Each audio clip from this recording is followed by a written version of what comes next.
Do you need or would like encouragement? Somebody rooting for you in your corner? That's what I thought. So welcome to Confidence, Curvy, and Chic.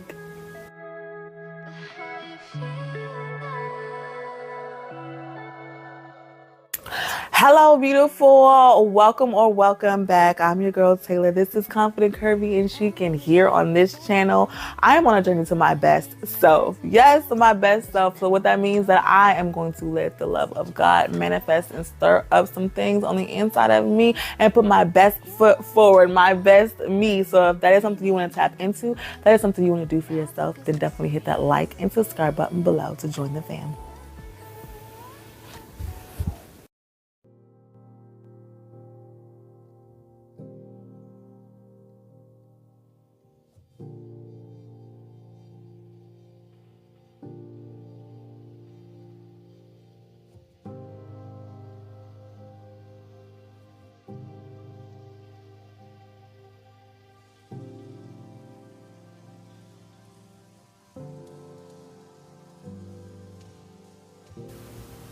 God's been doing some great and mighty things, not just in my life, but in general.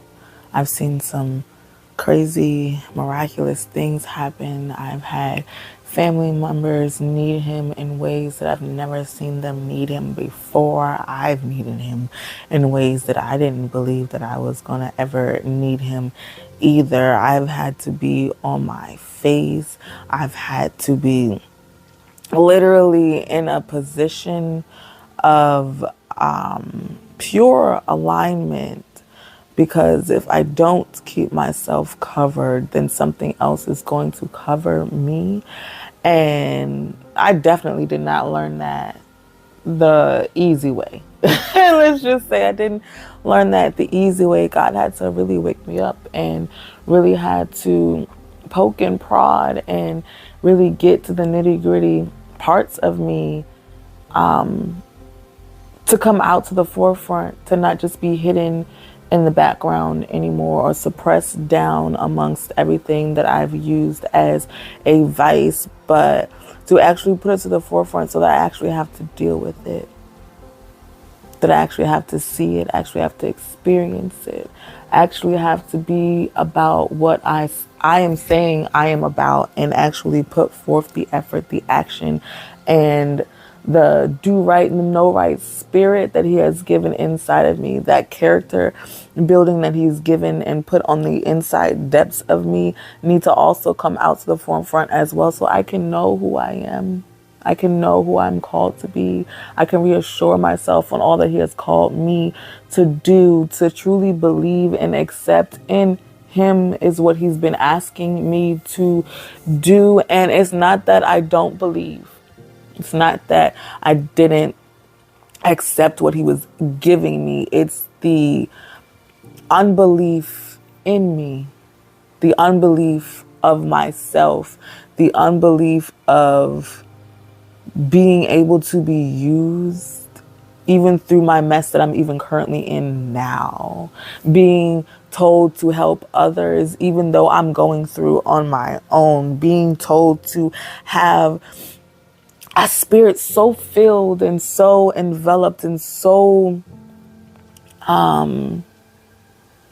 purposeful in God that even though I'm in my mess, even though I'm literally in the mist, even though I'm being brought down in so many different directions and there's so many different counters to be that person he's called me to be, to truly be Mrs. Triple C, to truly be that strong believer, that strong Christian in his name and doing his goodwill and doing that great work.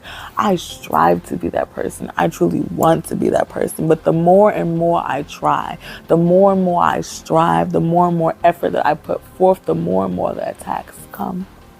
The more and more that I find myself in tears, the more and more I find myself isolated, the more and more that I find myself falling into a complete abyss and having the anxiety and the fear and the depression is hard.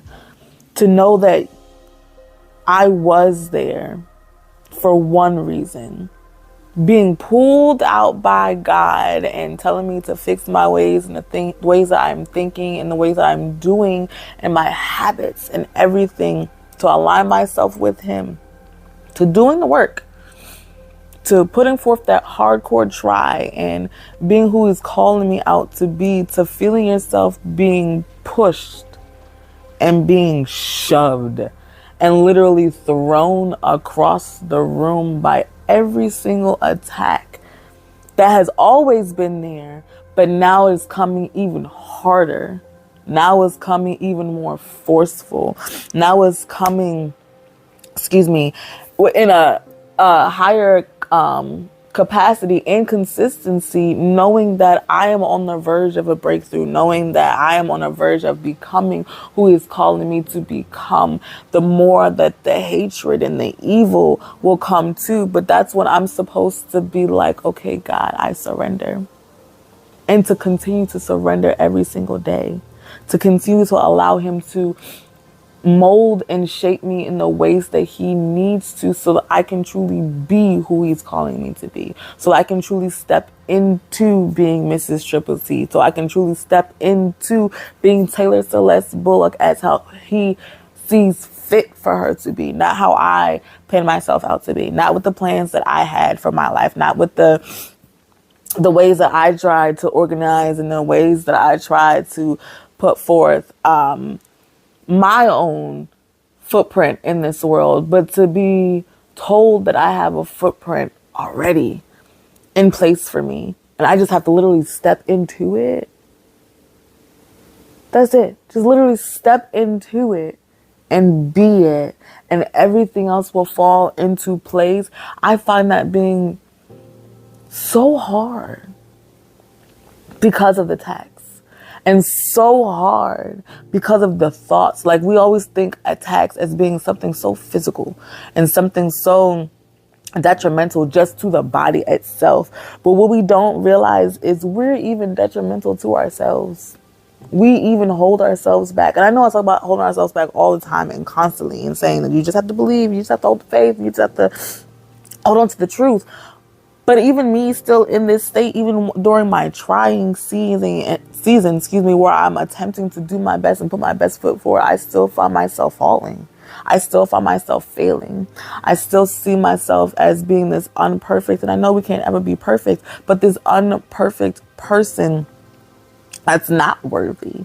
When God is constantly telling me I am worthy, constantly telling me to build my foundation on that solid rock, constantly telling me not to be on the sand that withers away back into the ocean, but be planted up on top of the mountaintop, so that when the winds blow and that when the storm comes, that I am safely and securely planted on the rock on which I am standing, not allowing things that seem good for me or seem like they are helping me to be there when I want them to, and then not there when I need them to. Like, God is saying, plant yourself where you should be planted. All of this detrimental things that have been happening to me, all of this isolation that I have been in, it's not even been on something that He has done. Yes, God will isolate you so that you can get yourself together in seasons and in times, but it's never for a really prolonged time, because we still need community. We still need that love. We still need others. Like, we were made and created to be with others, especially us as women. That's a whole nother conversation. But I was even isolating myself. I found myself in isolation because He put me in isolation. But then I found comfort in my isolation, and that is dangerous, because that comfort that I found in my isolation also started reminding me of the comfort that I found in the depression and in the fear that I was feeling in those moments as well, because it then started turning into a deeper depression. It then started turning into deeper and stronger anxieties. More anxiety attacks were actually happening during my isolation than it was when I was actually out and in this world going through everything that I was already going through.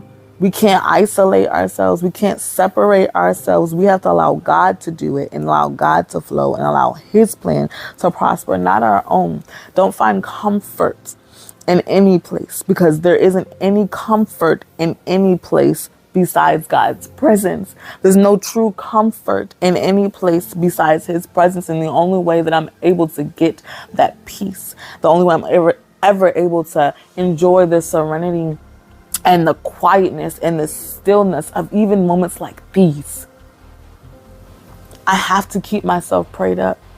I have to keep myself geared up. I have to keep myself covered. And the only way I can stay covered, the only way I can stay geared up, the only way I can stay prepared and ready to go for everything, every single day, every moment of the day, is I have to continue to be in conversation with him. I have to continue to be in my Bible and read. I have to literally grow the connection and communication with God, our Father, so that he can continue to speak for me on my behalf and to order my steps, because I can have a plan and I can have an idea and a desire of what I would love to do and would like to do, because God knows the desires of our hearts, right? But he's going to order our steps so that our plans now tie in with his plans, which means we are uplifting the kingdom, not doing something for self, not doing something to make us feel good or happy or to uplift us or to make us monetarily great and to make us have the fame and the fortune and the power that we believe that we need in order to feel contentment, in order to truly feel happy, in order to truly feel like you have it all. Some of us feel like we need the fame. Some of us feel like we need the fortune. Some of us feel like we need the power, but we don't need any of those things. We can keep searching for those things, for the contentment in those, but we will never truly be fulfilled unless we are continuing to seek after our God, seeking after Christ, seeking after the Holy Spirit. It takes the Trinity in order for us to be great, in order for us to be successful, in order for us to enjoy the peace and to feel oneness and to feel wholeness and to truly, truly, truly be happy and filled with that joy. We need our God. We need the community. We need the scriptures. We need him in every capacity possible. And he's saying he's willing to be there in every single way that we need him to be, as long as we surrender, as long as we give in, as long as we accept, as long as we actually truly go on this journey and allow him to be there with us, then we will be okay. The steps in the sand, when we feel lonely, it's never us alone. Like, I know we've heard this story before. The steps in the sand just means that it's not us alone walking. It's God walking for us, carrying us through, helping us through those trying times, helping us see where we need to go when everything seems so dark and so grim and so blinding. He's always there for us, taking care of us, nurturing us, speaking to us, and even through us when we don't even feel like he is, when we don't even realize that those thoughts weren't mine. Those were his. I didn't even know what I was going to say today, but I allowed him to flow. I allowed him to use me. I just have to put out my ministry, and I realized the ministry he's given me is just my testimony. How am I overcoming? To flow through him for me right now in these moments means to allow him to speak to me and to speak my testimony to you. To let you know that you are not alone. To let you know that I have very, very hard times still. To let you know that I can go into a dark place and still see the light. That you too can still see the light. We just have to accept that the light has always been there. Because he's always there. He's never gone. He's never missing. He can be quiet, but he's never gone. And we're never alone. But that's it, guys. I just want us all to see the light. I just want us to truly connect, to truly communicate, truly become one with God. Truly allow his plans to prosper and not our own. Truly walk in faith and not by sight, because it is so blinding in this world. It is so blinding. We can believe that we want something, that we're going to receive something, and it never happens. It never comes to fruition. So then we don't feel contentment. So then we're not happy because our plans didn't work. But then we need to realize that our plans didn't work for a reason.